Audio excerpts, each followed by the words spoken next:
What's up, everybody? This is the Linda Cohn Show. I'm just pumped up. I was just talking to Dominic before we went on, and I'm like, I'm so grateful to everyone, all of you guys who have tuned in, tuning in live, tuning into the clips, tuning into my channel on YouTube. I thank you. We got over 18,500 subscribers as we speak.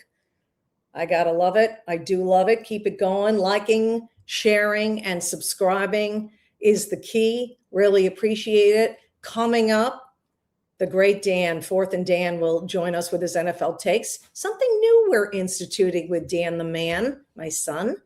A little fantasy football tip, a little betting tip each week. So you'll want to stay tuned for that. Also coming up, what's up with Jayden Daniels? Jayden Daniels, this is a big year for you. You need to focus on the now, not in the past at LSU. We'll get to that. And also Russell Westbrook. Russell Westbrook, calling it a career after 18 seasons in the NBA. You'll get my thoughts on that as well. And of course, you can ask questions in the chat box. You can give comments in the chat box. Dom is all over that. And if you have some good questions, I'll answer them at the end of the show. It's the least I can do, so I appreciate it. But you know where we have to start, because I want to not talk about it, but they keep giving me material. Oh, it gets me crazy. I'm talking about the WNBA, and I'm talking about the head coach of the Indiana Fever first and foremost. Because why did you have to lie, Stephanie White? Why did you have to lie? I wanted to give her the benefit of the doubt. I really wanted to believe you, Stephanie, and I'm talking to you, Stephanie. I know you're not listening, but you know what I'm talking about. When you told us 3 days after the fact, by the way, that you didn't see the flagrant 2 foul committed by DiJonai Carrington against your player, Sophie Cunningham, in real time Saturday night. That's what you told us 3 days later. But the evidence doesn't lie. Look at it. You're looking at the play. How can you tell us that? The picture, I feel like I'm doing Forensic Files and I'm Nancy Grace and I'm doing a documentary on some crime that was committed. I mean, this is what's crazy about it. You said back on Saturday when that play took place in the post game, right? That was the time, follow me here, that Stephanie White praised DiJonai Carrington and her defense and said nothing about her own player, Sophie. So 3 days later, she says, I didn't see the play in real time. Then if that was the case, even though it looks differently, but if that was the case, why are you praising the opposing player if you didn't see the play in real time? I don't understand it. There's a disconnect there. So instead of supporting your own player, you supported the opposing player, even though your player, Sophie Cunningham, went back to courtside bloodied. Stephanie White, here's the issue. I really wanted to believe her, but she created the mess that she's in right now. If only she told the truth. This is what she should have said Saturday after the play that involved Sophie Cunningham. She should have told the media then and there and told the truth. I did see the play. I'm glad DiJonai Carrington was thrown out. She deserved the flagrant 2 foul. I'm glad Sophie was not seriously hurt. I'm glad she's okay. That all should have happened at the same time. And then she should have grabbed the narrative and said, now let's talk about how great my team played and how we are led by Caitlin Clark and Kelsey Mitchell and what an amazing tandem they are. This is what head coaches do. They grab hold of the narrative. They create the narrative. They don't let people online create a narrative. They don't let the media in the room create the narrative. Head coaches of every sport do it this way. Why didn't Stephanie White do that? But she allowed this to fester all the way till Tuesday by not doing exactly what I said. And it's not just me. I'm no genius. Anyone who watches sports all these years understands what head coaches do. They call the shots. They control the narrative. Instead, she let it fester. Then it boiled over. Then Tuesday, before the Fever game against the Liberty, Stephanie White gave an emotional pregame statement that basically ripped everyone without herself looking in the mirror and taking some responsibility. She changed her story. She said, I did not see the play in real time. And really, again, the video, the pictures say differently. And that's not all. She also reiterated that she does have her players' backs 100% of the time. And the other thing, she could have shared with us that maybe she called a meeting with her players. I don't know if she did. That would have been a great thing to do, to have a sit down with your players. And if she did, to share it to us. But no, her emotional, passionate statement was ripping everyone, basically, except herself. Roll it, Dominic. The fear-mongering, the divisiveness, the stuff that's trying to hijack our league will not win. It won't win. We are united. We are connected. We will not be divided. Every day these women put their on the line. Every day. When they go low, we go high. Love will win. Grace will win. Humility will win. And kindness will win. I stand by them. I will always stand by them. Everybody else can go to hell. Really? Everyone else could go to hell, Stephanie White? What about the love? What about the grace? What about the humility? What about the integrity? What about taking the high road, which she had mentioned earlier? That's not taking the high road, telling everybody you don't agree with, go to hell. That's not what head coaches in control that don't let the outside bother them do.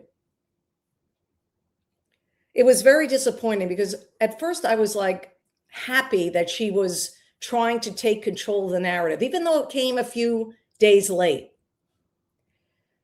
But she did a horrible job. But then after she took the court, because that came pregame, she took the court, she was booed by the hometown fans in Indiana. The Fever fans booed her. The players then went out and kicked the butts of the Liberty, won big in that game. And after that game, it was no secret the two players that were put up there on the podium to talk to the press was Sophie Cunningham and Caitlin Clark. Let's hear from Caitlin. Roll it, Dominic.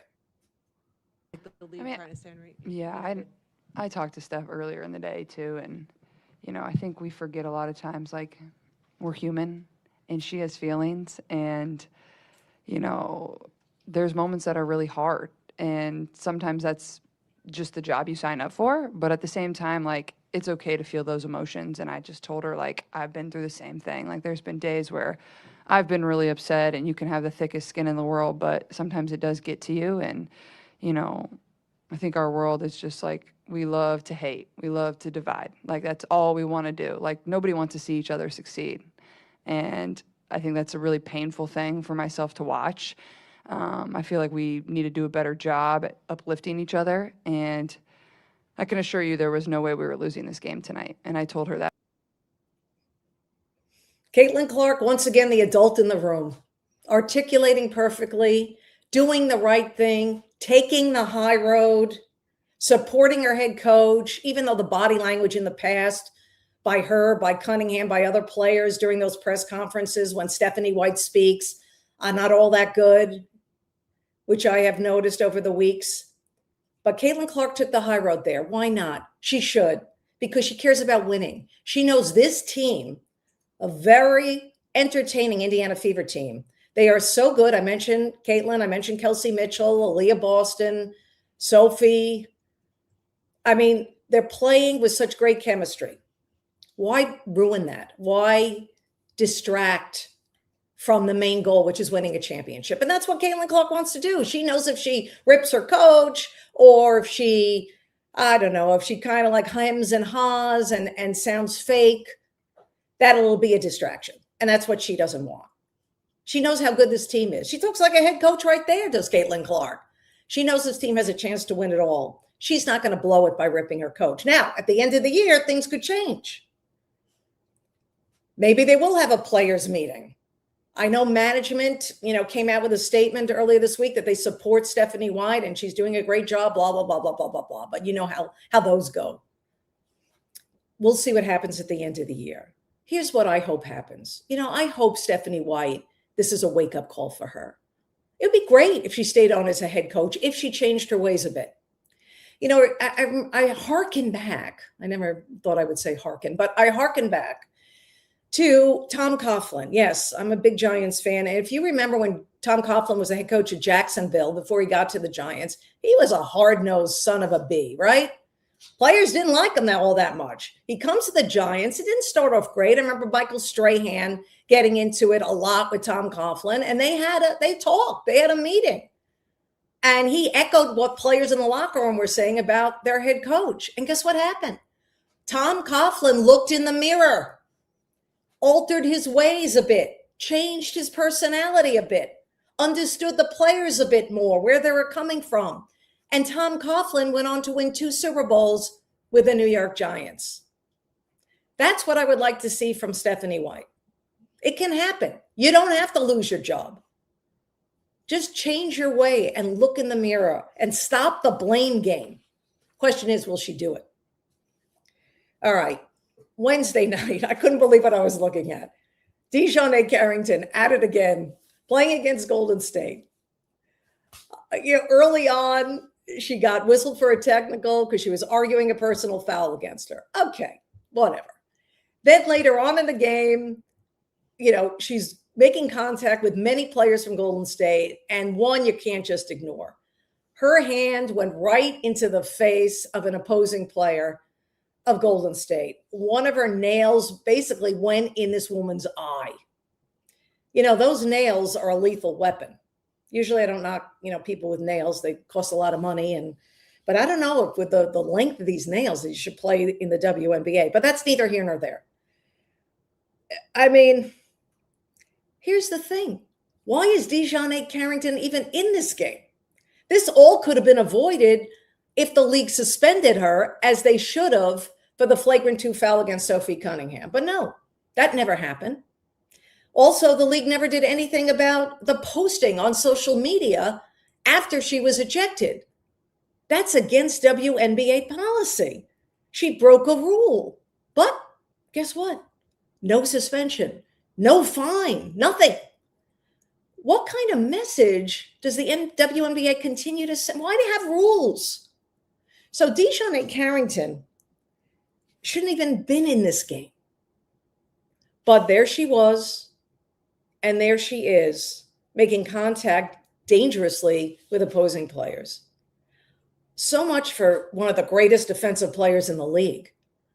I don't know what she's doing there. And she tried to hide it by putting her 2 hands up after. WNBA, just enforce your own rules. And DiJonai Carrington, we're going to watch her. Because how many times is she going to get away with striking opposing players in the face and the head? You don't see this in the NBA by one specific player. So she has to be better. But I really, really couldn't continue talking about the WNBA without mentioning that. It was all over social media. And you can see. And then she's thinking, like, what did I do? I didn't do anything. I'm not even going to get into her upbringing and comparing it to Sophie Cunningham. I know people on social media are saying, white privilege. Who had the white privilege? But I'm not going there. You can Google it. Remember that, how to define a woman? I brought it up last week. Told you about Kathy Engelbert, the WNBA commissioner, organizing a task force, which was happening this week. Well, it happened. And it was a big nothing burger. Nothing happened. Yeah. Shocked? No, I'm not shocked. By the way, this task force was made up of team execs, general managers, team presidents, general managers. And so after this fascinating meeting that they had, they came out with a statement. You're looking at it, small type there, so I'll read it to you. Today's meeting covered a wide range of topics, including ongoing discussions on transgender athletes and the continued hate and vitriol directed at players online. We will continue to engage all league stakeholders in the coming weeks and months. We will approach the important conversations thoughtfully and in alignment with the values of our league. Here's the best part. There are no immediate eligibility matters affecting the WNBA, and we strongly denounce the bad faith efforts to use these topics to demean or marginalize others. End of statement. That bad faith kind of directly aimed at Enes Kanter and Royce White and how they're going to enter or have plans to enter the WNBA draft next year to test the policy, to test the eligibility policy. That is what they're referring to with the bad faith. This is so disappointing, but I'm not surprised. Instead of during this meeting acknowledging other governing bodies in other sports, like the World Tennis Association, like the IOC, like World Boxing, like Women's Athletics, which governs track and field, UCI, which covers international cycling. All of those groups are on top of this. All of those groups are proactive regarding transgender athletes, or how some would say biological males competing in women's sports. I wish the WNBA would have talked about that and mentioned that and said something like, we realize other governing bodies with other women's sports are looking into this and have made decisions and have changed their policy. Most recently, the WTA did that. But they were like, I don't even know if anything was discussed. Okay, we have no way of knowing, of course. Maybe they just had lunch and a cup of coffee.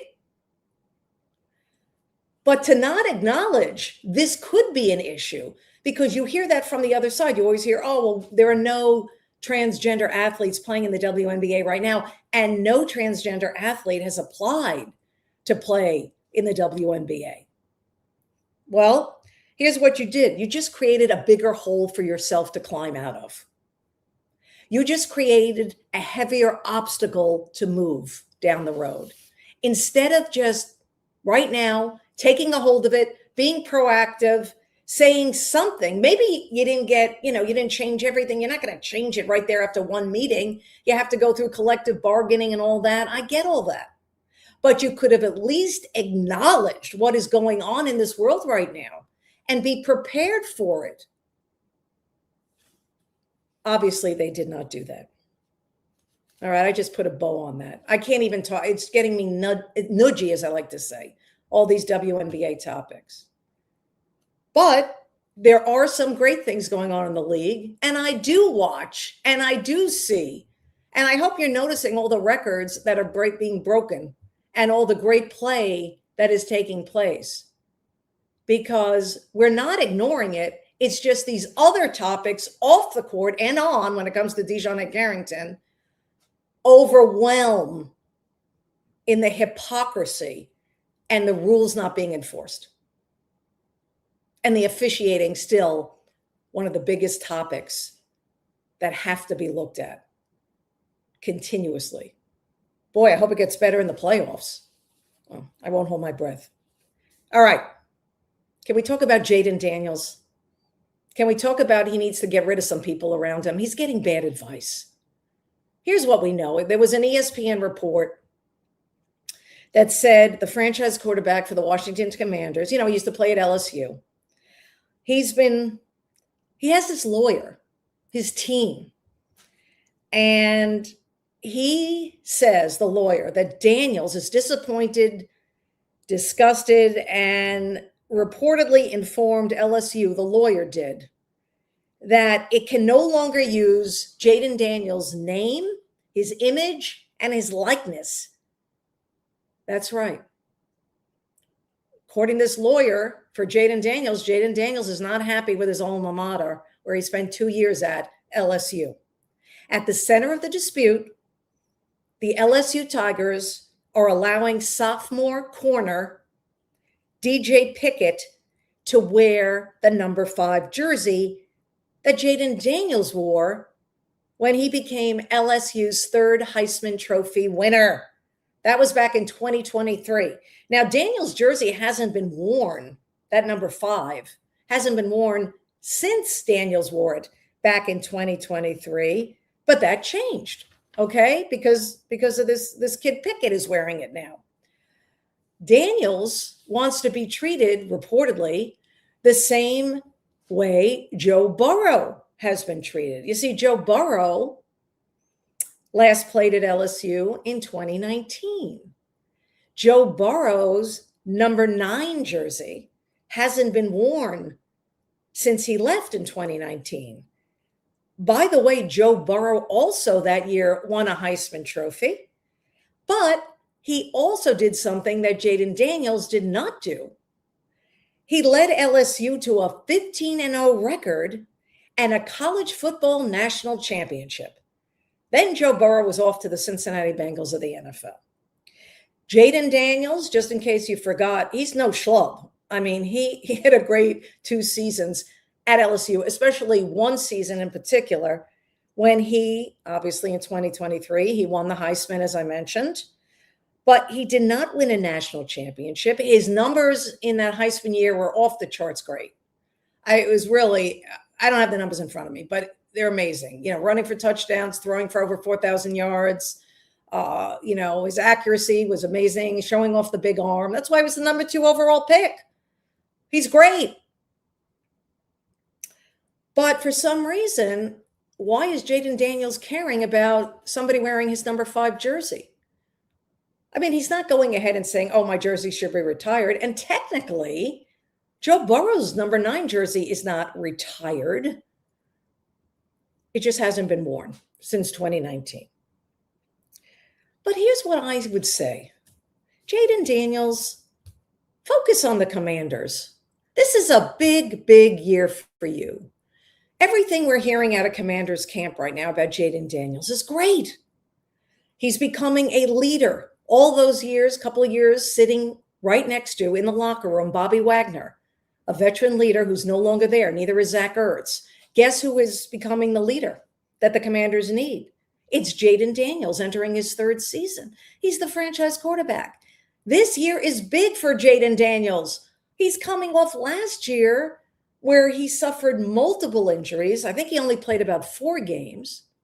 We all know what he did in his rookie season. It was remarkable. The NFL Offensive Rookie of the Year, 12 wins for the Commanders. Plus, he got them into an NFC Championship game, the first NFC Championship game for the Commanders since 1991. Last year happened, obviously took a step back with the injuries. That's why this year is so important for Jayden Daniels and the Commanders. Plus, that division is wide open, although I think I already picked the Cowboys to win the division. But the Giants are going to be better. We all know about the Eagles will be right there competing for the division lead. This is a big year. So, I don't know. This LSU stuff with the jersey, 0 importance. You should put 0 energy on this. Doesn't mean anything. Look at the now and the future for the Washington Commanders and change your lawyer. Change the people around you that are yes men. And, you know, you should make a joke with this guy Pickett. You should text them or tweet him on social media and say, hey, make sure you do good to my number 5 jersey. You know, make me proud. Lighten the mood. Don't be disappointed. Don't be discouraged. Nobody cares. We all know how great a player you were wearing that jersey, Jayden Daniels at LSU. You know it. That's the most important thing. People you care about know it. The LSU fandom knows it. They know it. They're not going to forget just because this guy's wearing your jersey. Don't worry about it. It's nothing. It's meaningless. Be better. You could be better, Jayden Daniels. We're all rooting for you. You could be comeback player of the year this year. All right, you know how we love the NFL. So, speaking of the NFL, it's that time. Roll it. Dan is Dan the Man for Dando, or simply Dan for a little 4th and Dan. How are you, Dan? I'm good. Happy to be here. Awesome. Listen, I got to tell you, I have a different look from last time with your Linda Cohn show debut. It looks like you're in solitary confinement in a prison with that one light shining. I know that should be a new thing. Just I'm at a different location every single week. You don't know where I am. I have no. Where's Dan? Yeah. Where's Dan? Right now he's in solitary confinement. We don't know what he did, but you're forgiven because I'm your mother. Okay, let's get at it. I want to educate some people here. Obviously, a lot of talk on this show and shows previous has been about the WNBA, mostly the off-court stuff, just because it falls into our lap and it's on a silver platter for people like me. A lot going on. I spoke about it earlier. I want to educate the people. You are a big fan of the W, not of the chaos, but actually the brand of basketball. You have been to more games than I have, not counting when I did play-by-play, Dan, back in the day of the WNBA for about a year. And I enjoyed it, but it was very challenging back in the day, early days. And it was amazing for me. But I'm talking about recently. You have gone to more games recently. You're in Connecticut, so you've seen a bunch of Connecticut Sun games. And you follow what these women do and how good they are at this game of basketball. So all that being said, you follow it, and now you've heard about, what's going on. You've been following that as well. How can you ignore it? Indiana Fever head coach Stephanie White now backtracking in her pre and post game. She went off on her pre-game on Tuesday night, didn't allow the very soft local media for the WNBA to even ask a question. She just stormed out. The narrative there, Dan. And then in the post game, she reiterated some of it. I'll give you and tell you my thoughts, but I'd like to hear what you thought and how Caitlin Clark, to me, was the adult in the room. I agree. It's awesome to see Caitlin sticking up for Steph, what she does, what I would like to see. And listen, I'm a Steph White fan. What she did for the Connecticut Sun was incredible. You see how much she meant for that team by how bad the Connecticut Sun are now. Currently the second worst. We should be the worst. But I would like to see Steph White, and I have a feeling she does care about her players, but she hasn't shown that. She has shown to care more about her former player in DiJonai Carrington than her current players. Yeah, I didn't like how she made an excuse. One of the big points I made was then her big excuse in the pregame before yesterday's game against New York. She's like, "Well, I didn't see the play in real time." She kept repeating that. And once I saw the play in real time. Well, if you did not see the play in real time during your post game on Saturday, why do you go on and on with praising DiJonai Carrington if you didn't see the play against your own player, Sophie Cunningham, in real time? That to me made no sense. Continue, Dan. I agree. For me, I hate excuses. Take accountability. It's like, oh, I didn't see the play. Well, you weren't watching.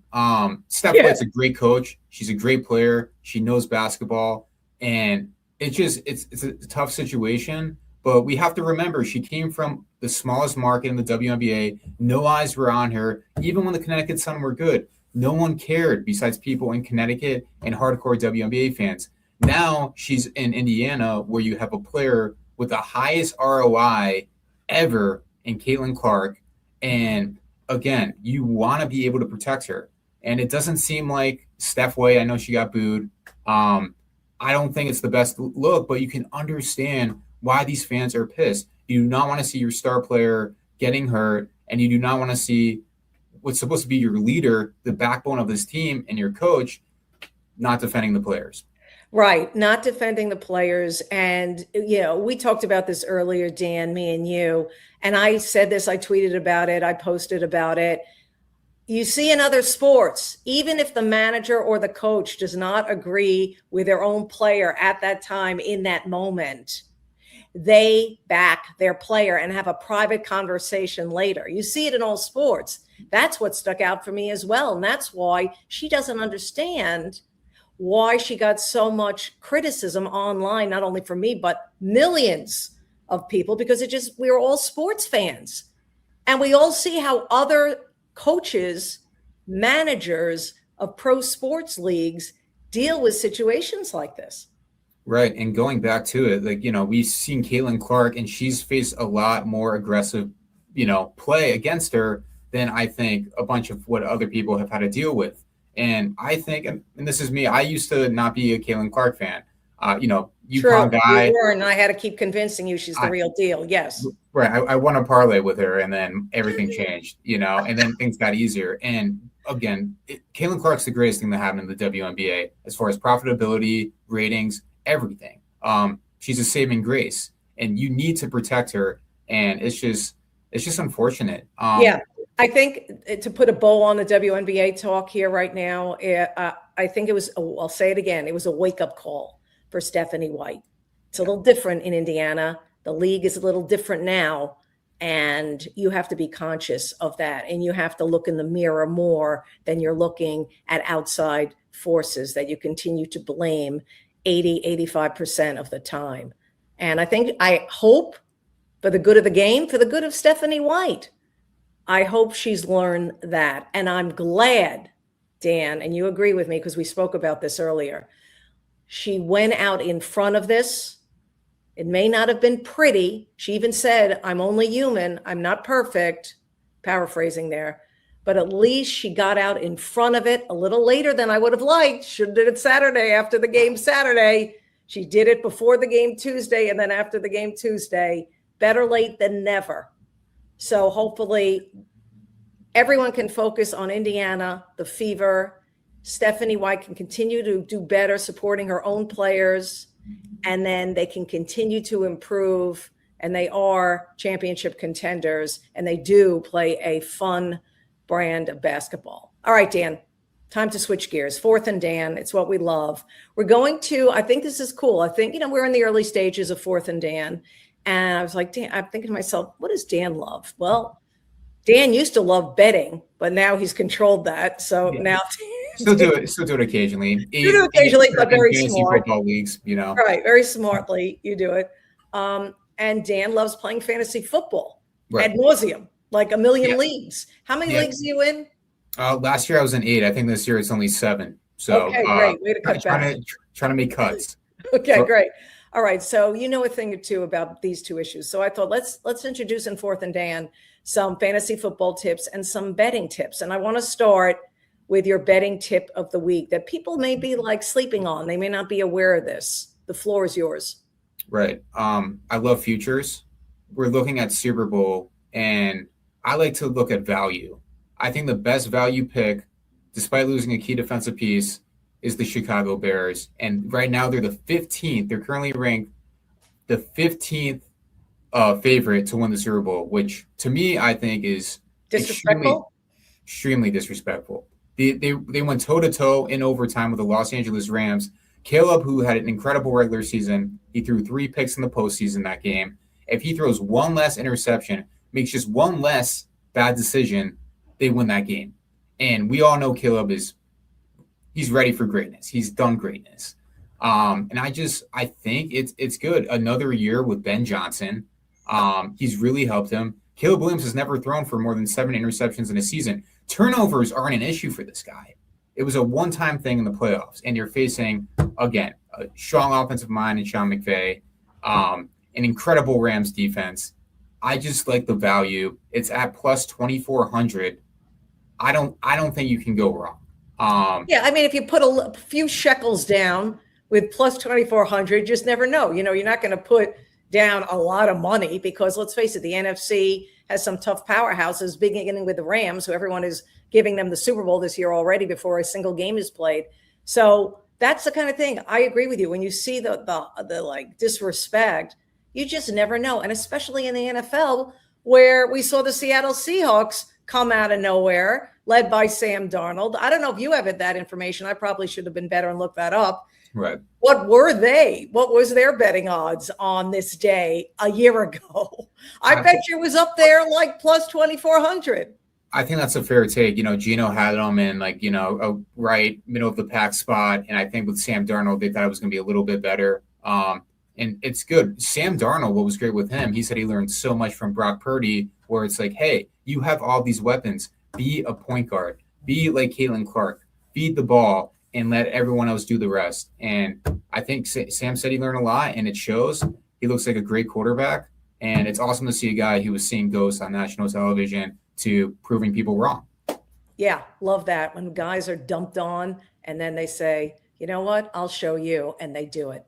Next, your fantasy football tip. Yeah, for me, I'm a value guy.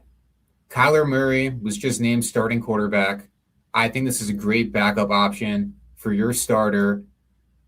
This is one of the most disrespected quarterbacks as well. We talk about Jalen Hurts, but Kyler Murray as well. We've never seen a guy ridiculed for playing video games while other quarterbacks who are doing things off the field that are seriously against the law, it's whatever. Right. Again, you have a season with Kevin O'Connell, offensive mind. The Vikings, they stayed in the hunt for the playoffs with one of the worst quarterbacks I've ever seen in J.J. McCarthy. 11 touchdowns, 12 picks with Justin Jefferson as your number one. Let's not even get me started on Max Brosmer. It was the worst quarterback situation, maybe in history. I don't know if I want to go that far, but it was bad. You have a huge upgrade at quarterback. Kyler is going to have Justin Jefferson, Jordan Addison. He's going to have Hawkinson. He has these guys, and he's going to make moments. He's a playmaker. What did we talk about before? Extending plays. He can extend plays. And on the field, we saw JJ McCarthy, his personality got the best of him, where he was talking smack to defenders who were hitting him and all this stuff. I think they're going to have a much more mature option at the quarterback position. And if you keep Justin Jefferson happy, you're going to have a winning football team. And I think that's exactly what's going to happen. Yeah, Kyler Murray's going to pile up the fantasy points for you, right? Because obviously he runs with a ball as well when needs to, but he's got that arm and he's got weapons.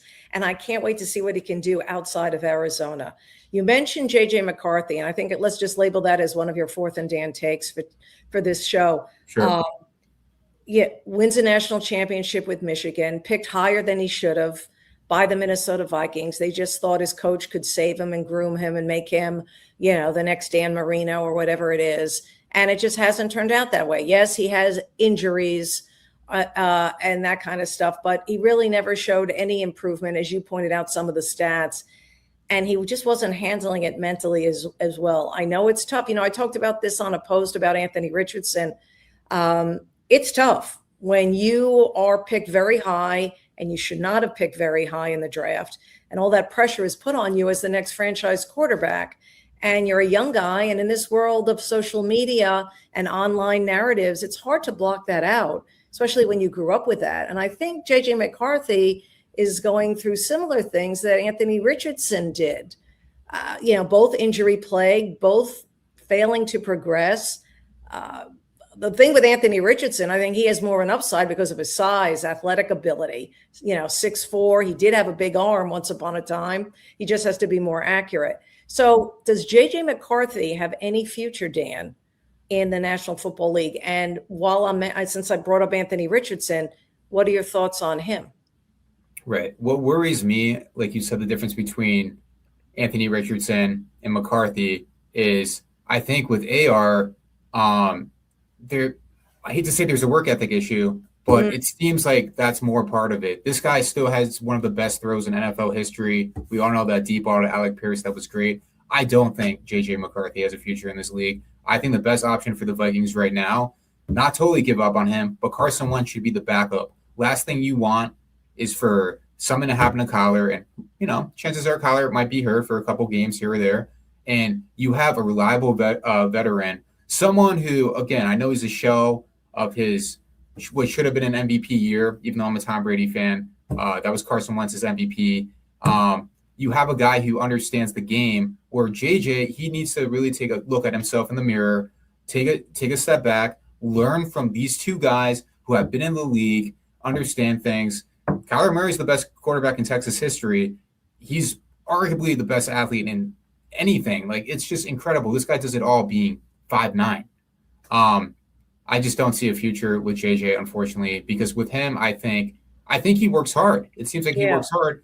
I just don't think he has the intangibles. I think he benefited from Blake Corum cheating and, just a great coach in Jim Harbaugh. Yeah, Anthony Richardson set to start Thursday Night Football. I think it's just showcasing him. Reportedly, he wants out very quickly, Dan. Do you think an NFL team should take a chance on Anthony Richardson and give up an asset for him, or wait till he's cut? And does Anthony Richardson, do you believe, has any future in the NFL? I put it out there that he might want to consider switching positions. I mean, he'd make a great tight end. I'm not kidding. Tight ends make good money now, but should he still believe in his ability as a quarterback? And you mentioned the work ethic. Is there a future for Anthony Richardson? It's really tough. It's really tough. I see a guy as raw as him, and you just want to see things work out. But I think what hurt him was subbing himself out. That's what teams look at. Before the Rams drafted their quarterback of the future in Ty Simpson, I thought the smart move of Sean McVay would be to get Anthony Richardson, save him, and then you can make something happen. Similar with what Jim Harbaugh is doing with Trey Lance now. I know people talk about, him trying to get JJ McCarthy.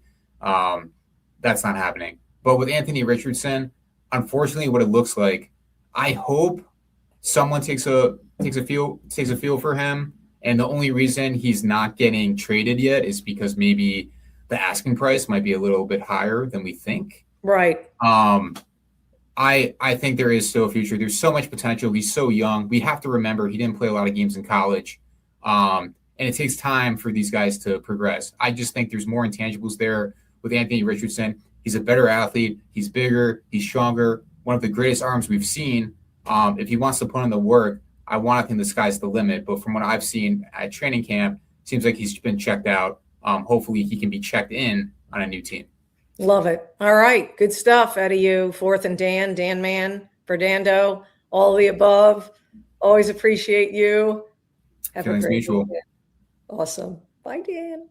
Bye, Mom. My son, Dan, bringing his NFL tags. Love it. Can only imagine how my heart feels when I have him and talk with him like this. Okay. One other story very quickly I want to get to, because I did so many SportsCenter highlights of this guy. One of the best point guards in the history of the NBA called it quits after 18 seasons. He made the announcement Wednesday on social media. I think it was important to mention. I'm talking about Russell Westbrook, 18 years in the NBA. Just a marvel to watch. You know what I love best about Russell Westbrook? He brought it every night. There was no such thing as load management for Russell Westbrook. He played hard. He was competitive. He always brought the fire. That's what I love most about Russell Westbrook. Won a league MVP. Remember when he averaged a triple-double all season long? Record after record he broke. One of those games, what did he have? 20 assists, 20 points, 20 rebounds. That was incredible. Game that was on national TV. But never won a championship. Remember, he was part of Oklahoma City with those big three, Kevin Durant, Russell Westbrook, and James Harden. You would have thought when that was molded together, they'd win one or two titles. Of course, that didn't happen. But Russell Westbrook was really fun to watch. But that's what I love most about him. And that's how I'll remember him and his career, of being a guy that loved the game, loved to play, and always brought it. Never took a night off. That's what I love most. When you think about post-2000 point guards in the NBA, I think of, and who haven't won a national haven't won an NBA championship, post-2000s. I think of Russell Westbrook, Steve Nash, two-time MVP there, never won a championship with Phoenix or anything. And then, of course, Chris Paul. Yeah. So for the younger people that are watching, those are like the three best point guards. I don't include Allen Iverson. This is post-2000s, okay? Post-2000s. I don't include Allen Iverson as a point guard. This guy's a two-guard. You don't want him distributing. You want him shooting the ball. AI, one of my favorite players. But Russell Westbrook calls it quits after 18 years. What a career. He'll be a Hall of Famer for sure. Dominic, come on in here. What do you think? Any thoughts on Russell Westbrook? Man, yeah, what a storied career. Unfortunate he didn't end up getting a championship when he was with Oklahoma City, and you had Durant and Harden there. That seemed like quite a young triple threat that I was really excited about. And it's like, how did they never win a championship? That just always felt like a head scratcher to me. I know Yeah. Westbrook ultimately, some of the criticism he gets is like, oh, you were too selfish and things like that. It's almost like he had the Jordan mentality where he's like thinking about playing and being competitive and stuff like that. And it's just like the team he never really had the team around him, I think, in a lot of ways. It just unfortunate, but man, what a competitor. Had an attitude about him, which I kind of like sometimes. So I think it's, a good career, definite Hall of Famer. 18 years, just impressive. Any way you shake it. Absolutely, absolutely, Dom. All right, what do you got before we close out this this fabulous show? Yeah, to keep it with the NBA a little bit, I want to get your thoughts. The Lakers sold for $12.5 billion to Bob Iger.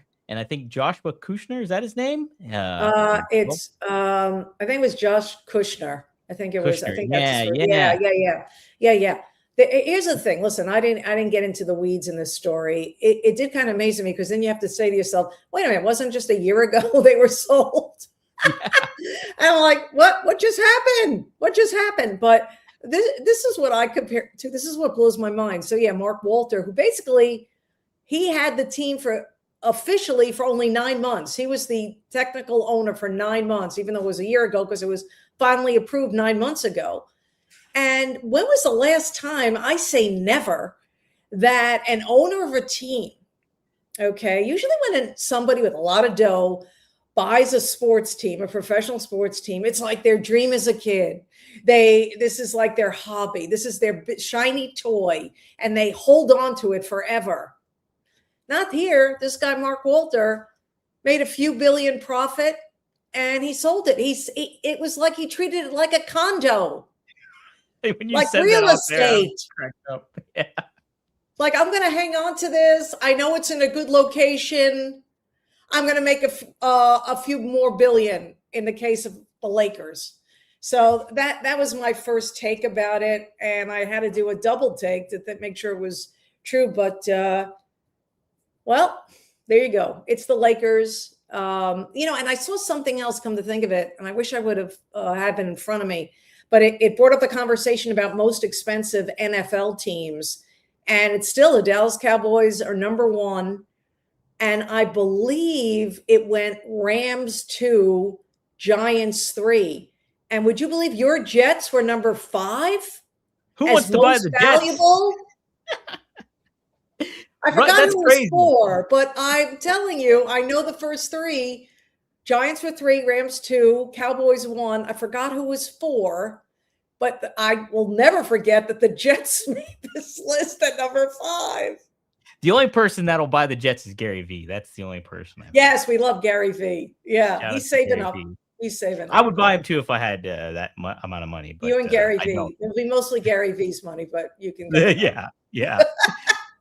Speaking of teams, I never got your take on this. What do you think of the team name, the Cleveland Sirens for the WNBA? And do you think they should get another team at this point too, the league? Oh, yeah. Well, Cleveland, obviously a city of not only rock and roll, but a city that loves its basketball. I like Sirens. I didn't have anything. It didn't, it resonates. I like that it was, I like it was that their own thing, right? Because sometimes these, WNBA teams, or sometimes you see it obviously with women's college basketball teams, they just obviously take the same name as what the men do. But in the case of a pro league WNBA, I like Sirens. Yeah. I think it's good too. The Lake Erie Lake effect. If you've been to Lake Erie before, my goodness, there might be some sirens in there. So I'm all for it. I think it's a good. Plus, I like the Odyssey, Greek mythology. I'm all for it. I thought it was a very creative name. I'm glad they put some thought into it. I'm glad you approve. Yeah, me too. Hey, speaking of creative, Dan Fernando, he gets a little shout out here by who is it here? Grayman 47041. He says, I think Dan made a good call last week on the New Orleans quarterback Tyler Shuck situation. I've actually seen a few stories on this since. So how about that? Fernando might be Nostradamus. Dan is going forward.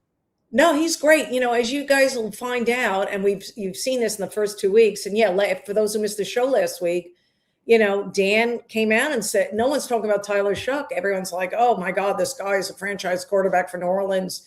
We've seen enough of them last year. And Dan brought out some things that, wait a minute, let's pause a bit. And then so kudos. I'm glad our viewers and listeners are paying attention. Hey, maybe Tyler Shuck will surprise people, but Dan thinks just hold your horses when it comes to him. Dan needs to see more. Yeah. I think the jury's still out. Yes. Red Golf has a little feedback too from yet last episode. He says, imagine this woman, meaning you, as a commissioner. They'll be like, ma'am, yes, ma'am. They need a person to clean house. The league needs to be dismantled in order to fix it. It is so messed up at so many levels. So the campaign for Linda Cohn as commissioner continues. Yeah. I'm still intrigued. I haven't gotten a call in a week, but regarding applying for that position, Kathy Engelbert still has the job. We'll see how this goes down, but so far so bad. And Dan and I talked about it in this episode. There's so much good in this league. You brought out something good about the new team in Cleveland, the Sirens. People are into it. People are into women's basketball, but they just have a hard time, Kathy Engelbert and company, of putting out the fires before they become a 10-alarm blaze. Right. You left the burner on a little bit. Yes. You can turn it off. Don't leave it on for too long. So that's what I would be on top of, because as I mentioned earlier, they're digging themselves into a bigger hole, and it's going to be harder to get out of, and it's going to be hard to move that heavy object because it's going to be on their backs. And they're going to have a hard time adjusting and moving that. And I don't know. So yeah, I'm listening. If they call, I'll pick up the phone, Tom. All right. Good to hear. We'll close it out with this one here. This is an interesting one. We got Kegs6. He says, is Cam Ward going to have a Caleb Williams sophomore season? What do you think of Cam Ward's chances here? Man, wouldn't that be wonderful? You got to root for the kid. Again, this is what we've talked about earlier when we talked about Richardson. Everybody's different. Don't get me wrong. But, we saw when Jayden Daniels, who we talked about today, broke into the league, he was amazing. I mean, how many rookies lead their team to the NFC Championship game? So these are the pedestals that these young guys that are picked high, whether number 1, number 2 overall, number 3, they're put on these pedestals, and in Richardson's case, 4, that they have to perform immediately and make an instant impact. So I really do hope, Cam Ward, all we're looking for is progression in the right way. That's it. You just want to see improvement. So I hope Ward does just that. It's be fun to watch. Yeah. I hope he does well too. Just not week 1 when they play the Jets. That's my caveat. So that's it. Understood. Yes. Yeah. That's what I think. Cool. All right. Thanks, Dom. All right. Thanks, everyone. Really appreciate you. Mondays and Thursdays, 6 p.m. Eastern live, but catch us anytime. Subscribe on the channel, Linda Cohn Sports on YouTube. You already know that. And we're going up there. We're skyrocketing. And I'm just grateful for all of you and taking the time. I know you could be watching and listening to so many different things in our world. And so you being able to make the Linda Cohn Show a priority really means a lot to me. And we're just having fun here, and we're just sharing stories and opinions. And I love when you guys connect. I am going to definitely going to look at your comments. I do try to do a few each day, but keep sending me those comments. I'll be there for you because I love doing it. I love connecting with you guys. So thanks again for watching. And we will see you on Monday. Have a great weekend.